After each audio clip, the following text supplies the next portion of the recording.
26ویں آئینی ترمیم کی تفصیلات سامنے آ گئی۔ آئینی عدالت کیسے کام کرے گی اور ججز کا تقرر کیسے ہوگا؟ وفاقی آئینی عدالت کا قیام قائد اعظم کا خواب تھا۔ کیا جسٹس منصور علی شاہ کی چھٹی ہونے والی ہے؟ حکومت نے کیا پلان بنا لیا؟ السلام علیکم ناظرین، میں ہوں آپ کا میزبان عمر فاروق اور آپ دیکھ رہے ہیں میرا یوٹیوب چینل آگاہی 313۔ 26ویں آئینی ترمیم کے حوالے سے فائنل راؤنڈ شروع ہو گیا ہے۔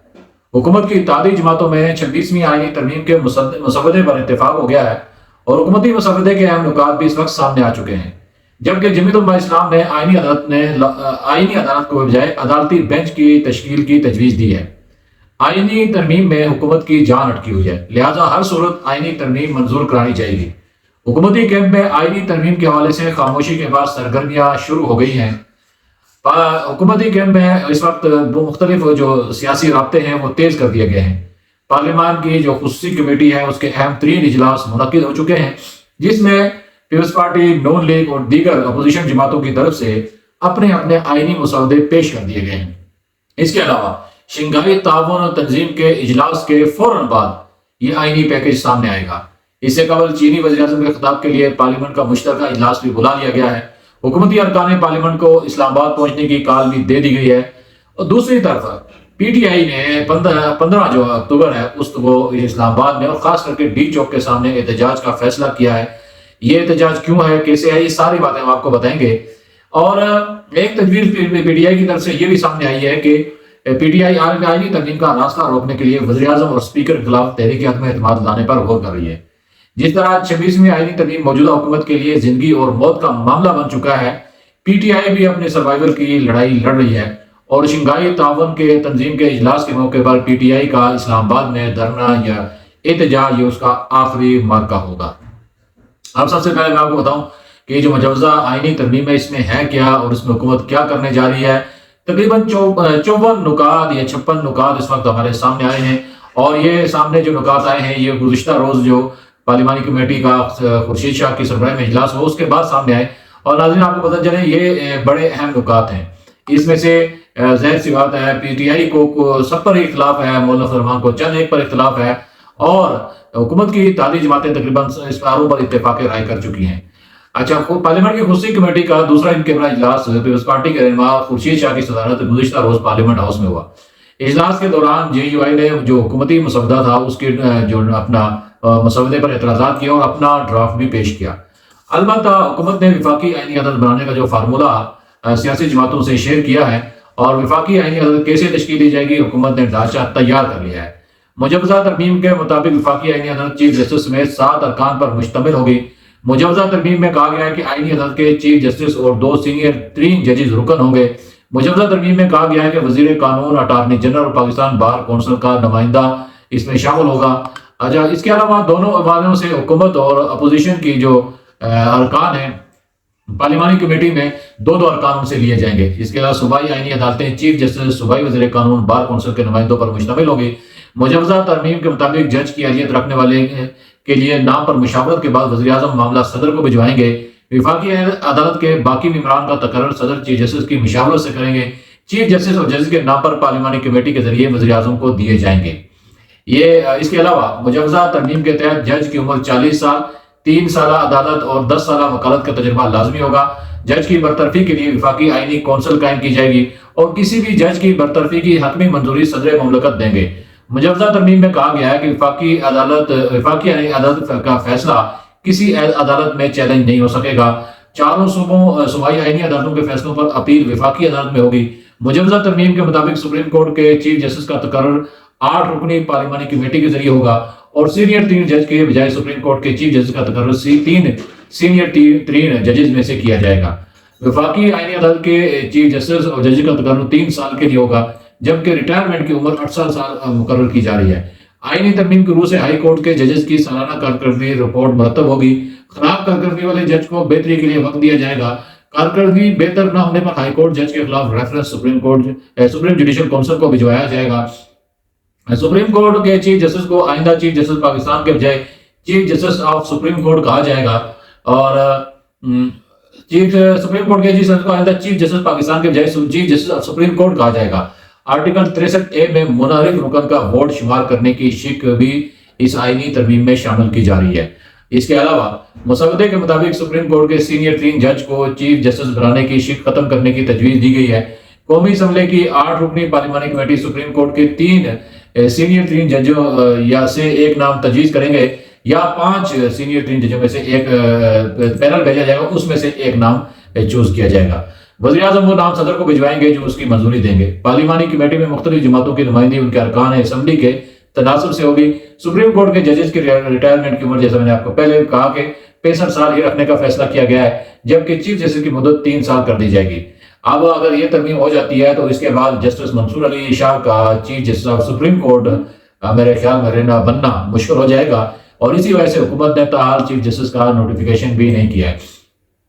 اجلاس یہ تو میں نے آپ کو تفصیلات بتائی۔ جو اجلاس تھا پارلیمانی کمیٹی کا، اس میں مختلف جماعتوں کے مسودوں پر بھی غور کیا گیا ہے، اور اس میں وزیر قانون جو اعظم نذیر طاہر کی سربراہی میں ایک ذیلی کمیٹی تشکیل دی گئی، جس کا اجلاس اتوار کو ہوا۔ ذیلی کمیٹی میں پی ٹی آئی کے 2 ارکان کو بھی شامل کیا گیا۔ کمیٹی 2 روز میں اپنی سفارشات مرتب کر کے خصوصی کمیٹی کو دے گی۔ ذیلی کمیٹی مخصوص کمیٹی کو رپورٹ دے گی۔ ذیلی کمیٹی کے اجلاس میں کوئی بھی شرکت کر سکے گا، اور اس کا اجلاس میں آپ کو بتا چلوں آج اتوار والے دن، چھٹی والے دن بھی ہوا، اور جس میں وزیر قانون کے علاوہ دیگر ارکان نے شرکت کی اور ان مسودات پر غور کیا جو مختلف جماعتوں جے you I, P T I اور دیگر جماعتوں کی طرف سے کمیٹی میں پیش کیے گئے تھے۔ اب سب سے زبردست موقف پیپلز پارٹی کے چیئرمین بلاول بھٹو زرداری نے کہا ہے کہ وفاقی آئینی عدالت کا قیام قائد اعظم کا خواب تھا۔ بلاول بھٹو نے حوالہ جات کے ساتھ ایک ٹویٹر پیغام میں کہا کہ قائد اعظم محمد علی جناح نے پہلی مرتبہ وفاقی آئینی عدالت کی تفصیل 27 اکتوبر 1931 کو لندن میں منعقدہ گول میز کانفرنس میں پیش کی تھی۔ ان کی یہ تجویز تقریباً پی پی کی پیش کردہ تجویز سے ہی مماثلت رکھتی ہے۔ انہوں نے مزید کہا کہ یہ قائد اعظم کی جانب سے عدالتوں پر غیر ضروری بوجھ کم کرنے کا حل تھا جو ان کے دیے گئے وسیع دائرہ اختیار کی وجہ سے تھا۔ قائد اعظم کی تجاویز بعد میں جرمنی کے 1949 کے بنیادی قانون سے بھی مماثلت رکھتی تھی جس نے وفاقی آئینی عدالت قائم کی۔ اس کے علاوہ کچھ مزید تفصیلات بھی میں آپ کو بتاتا چلوں جو وفاقی آئینی عدالت کے حوالے سے سامنے آئی ہیں۔ اس میں یہ بھی سامنے آیا کہ مجوزہ آئینی ترامیم کے مندرجات کی جو تفصیلات اب تک سامنے آئیں ان میں 54 تجاویز شامل ہیں، جس میں آئین کی 63 آئین کی دفعہ 63، 51، 175 اور 187 اور دیگر میں ترامیم کی جائیں گی۔ ذرائع کے مطابق بلوچستان اسمبلی میں نمائندگی میں اضافے کی تجاویز بھی آئینی ترمیم کا حصہ ہیں۔ بلوچستان اسمبلی کی سیٹیں 65 سے بڑھا کر 81 کرنے کی تجویز دی گئی ہے۔ ذرائع نے بتایا کہ آئین کے آرٹیکل 63 میں ترمیم کی جائے گی، اور جیسے میں نے آپ کو بتایا کہ منحرف رکن جو حال ہی میں سپریم کورٹ کا فیصلہ آیا ہے اس کے مطابق اس میں ترمیم کی جائے گی کہ اس کا ووٹ شمار کیا جائے گا۔ اس کے علاوہ آئین کے آرٹیکل 181 میں ترمیم کیے جانے کا امکان ہے۔ چیف جسٹس کی مدت ملازمت نہیں بڑھائی جائے گی، اور یہ بھی جو تجویز تھی یہ مولانا فضل الرحمان صاحب کی تھی، میرے خیال میں ان کی تجویز کو بھی شامل کر دیا گیا ہے، اور اسلام آباد ہائی کورٹ کے ججز کو دوسرے صوبوں کو ہائی کورٹس میں بھیجا جا سکے گا۔ تو ناظرین، یہ میں نے آپ کو چیدہ نکات جو مجوزہ 26ویں آئینی ترمیم ہے اس کے آپ کے سامنے رکھے ہیں۔ آپ دیکھتے ہیں کہ اس پہ اگلے 2 دنوں میں کتنا اتفاق رائے ہوتا ہے، کون سی تجاویز میں سے نکلتی ہیں، لیکن زیادہ تر یہ کہا جا رہا ہے کہ یہ تجاویز ختم ہی ہوگی۔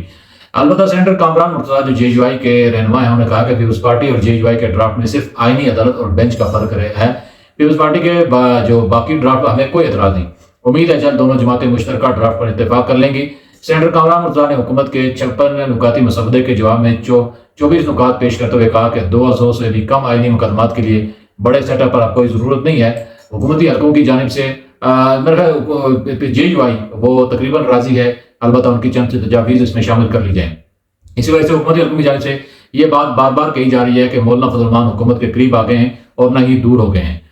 دوسری طرف سپریم کورٹ نے مجوزہ آئینی ترمیم کے خلاف جو درخواست تھی وہ سماعت کے لیے 3 رکنی بینچ تشکیل دے دیا ہے۔ چیف جسٹس آف پاکستان قاضی فائز عیسیٰ کی سربراہی میں بینچ 17 اکتوبر کو اس کی سماعت کرے گا۔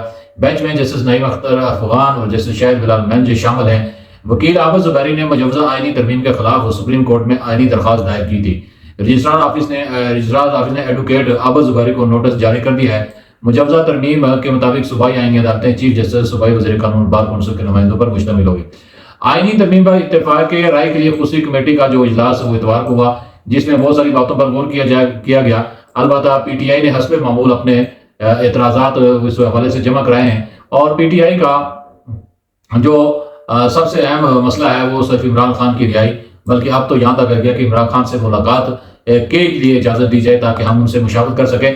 ناظرین آپ کو بتاتے چلیں کہ گزشتہ ایک ہفتے سے عمران خان سے جب سے ملاقاتیں بند ہوئی ہیں اس وقت سے ملک میں کافی سکون ہے، اور جو عمران خان کے اشتعال انگیز بیانیہ اور ریاست المخالف بیانیہ جیل سے وہ جاری کرتے تھے، اس پہ پابندی کے بعد حکومت کی صفوں میں اور ریاست کی صفوں میں کچھ سکون نظر آ رہا ہے، امن نظر آ رہا ہے، اور یہی وجہ ہے کہ پی ٹی آئی کو اس چیز کا احساس بھی ہے، اور وہ یہ سمجھتی ہے کہ اگر یہ بیانیہ اسی طرح خاموش رہا تو ان کی سروائیور یا ان کا آگے چلنا مشکل ہو جائے گا۔ اس لیے پی ٹی آئی کی اعلیٰ قیادت نے اپنے کارکنوں کو حالت جنگ میں رکھنے کے لیے مسلسل انہیں ٹارگٹ دیتی رہتی ہے، اور یہ سمجھتی ہے کہ عمران خان کی رہائی کے لیے کارکنوں کا سڑکوں پر رہنا ضروری ہے، ابھی نہیں تو کبھی نہیں، ممکن نہیں ہوگا۔ اگرچہ پی ٹی آئی اپنے بیشتر ارکان کو وفاقی حکومت کی پہنچ سے دور لے جانے کے لیے کے پی کے لی گئی ہے، تاہم پی ٹی آئی نے الزام عائد کیا کہ آئینی ترمیم کی منظوری کے لیے گنتی پوری کرنے کے لیے ان کے کچھ ارکان کو اٹھا لیا گیا ہے جو اب کسی رابطے میں نہیں ہے۔